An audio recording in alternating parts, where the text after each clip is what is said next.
The OKC are your NBA champions. Hate on them as much as you want, but in my opinion, this is incredibly well deserved. 68 win team with the MVP. There's just not much you can do. Huge kudos to the Indiana Pacers. Literally, I don't think anyone expected them to get this far, even if you're an Indiana diehard fan. So, great job. Of course, I would have liked to seen a more competitive Game 7.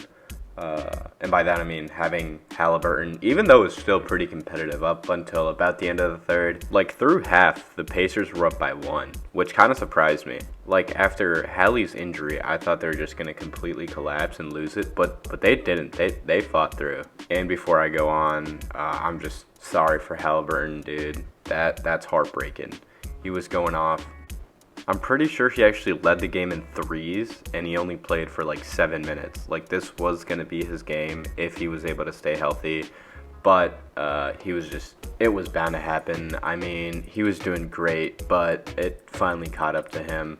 No one plays that many games on a calf strain, especially at that intensity in the NBA Finals, and comes out unscathed. So, but you really got to commend Halliburton because he knew he was potentially sacrificing months, maybe even years of his career just for this one game for his team, and he did it, and it just didn't turn out the way he wanted, and that's just a risk he was willing to take, which really shows character.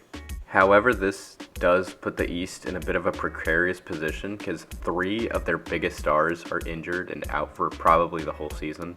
I honestly think the Pacers are going to be fine because of this, because every other team is so weak, like the Celtics without Tatum, completely different team, and the Bucks weren't even really that good even with Dame, and with the Giannis news, it just might blow up in their faces anyway. Of course, this is a golden opportunity for the Cavs and the Knicks to step in and finally get to the finals. But anyway, back to the game. Congratulations to the Oklahoma City Thunder for winning the 2025 NBA Championship. Congrats to Mr. SGA for winning Finals MVP and being the first player in God knows how long to get the MVP, Finals MVP, and the scoring title.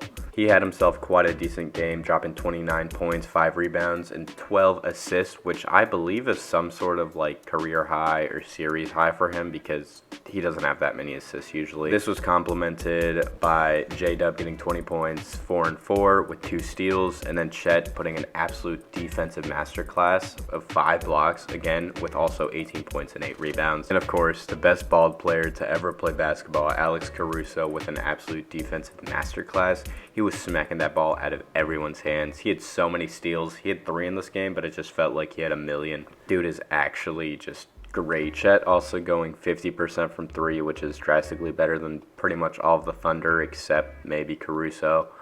But yeah, that was pretty much it on OKC's end. It was just that suffocating defense. It was so many turnovers that the Pacers just kind of fell behind at the end there. They just couldn't keep up. Indiana did put in a valiant performance, especially Siakam and Andrew Nembhard were doing pretty good. Mathurin did have 24 points, also 13 rebounds, really give it his all. He was hustling at the end there, even though they were down by double digits almost at the end. He was still going for every ball, chasing every loose ball, which is good to see in a young player like Mathurin. But yeah, that trio kind of had to pick up the slack without Halliburton, and it was just too much for them.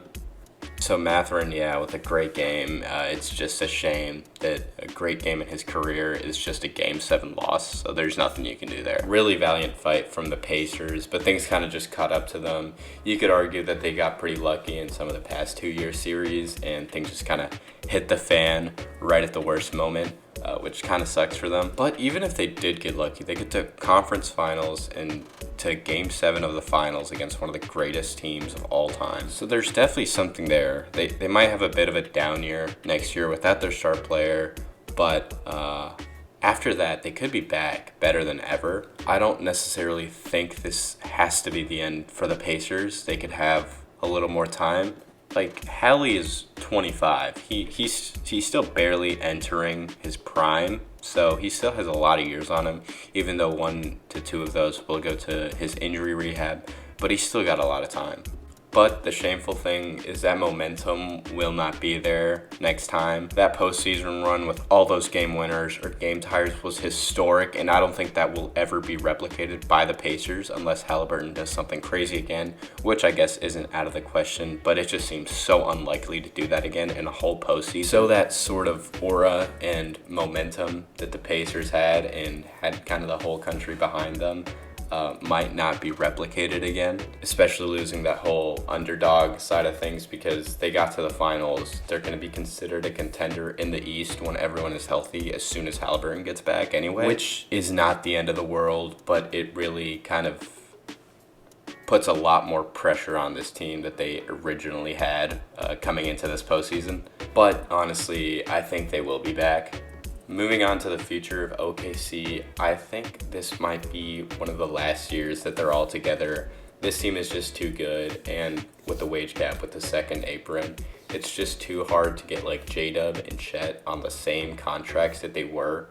Lucky for them, they have about $1 billion draft picks that they haven't used, so they'll still get a new generation in, and then they can get good trade packages. Probably for Chet and J-Dub, they're going to have to kind of sort of reroute them because it's just not financially viable to keep them both. So although people are saying that they're going to win a grillion titles for many years to come, just because of the new rules with the wage cap and the second apron, I think that's going to be pretty difficult for any team whatsoever, including OKC. Especially with a bunch of title winners on their roster now, they're all going to be getting big raises eventually when they sign new contracts. So I think this will be next year will be one of the last years that they'll have such a cohesive team without having to reroute anything or do some smart drafting like they did. And I get why Adam Silver did it. Like, we haven't seen a repeat NBA champion in 7 years, which has been awesome to see as a fan who doesn't really have a team. And that's certainly good for markets who get rewarded by drafting smartly and not just pounding money into it like the big markets can. But it's also kind of heartbreaking to see that these good small market teams that are rewarded for drafting wisely only get that reward for so long before it all has to go. But if there's a team that's going to come back and do it again, it's the Oklahoma City Thunder. So congrats to them. Thank you all for watching. I'll probably be back tomorrow with some Club World Cup content, and I'll start making some preseason content for college sports. I'll see y'all later.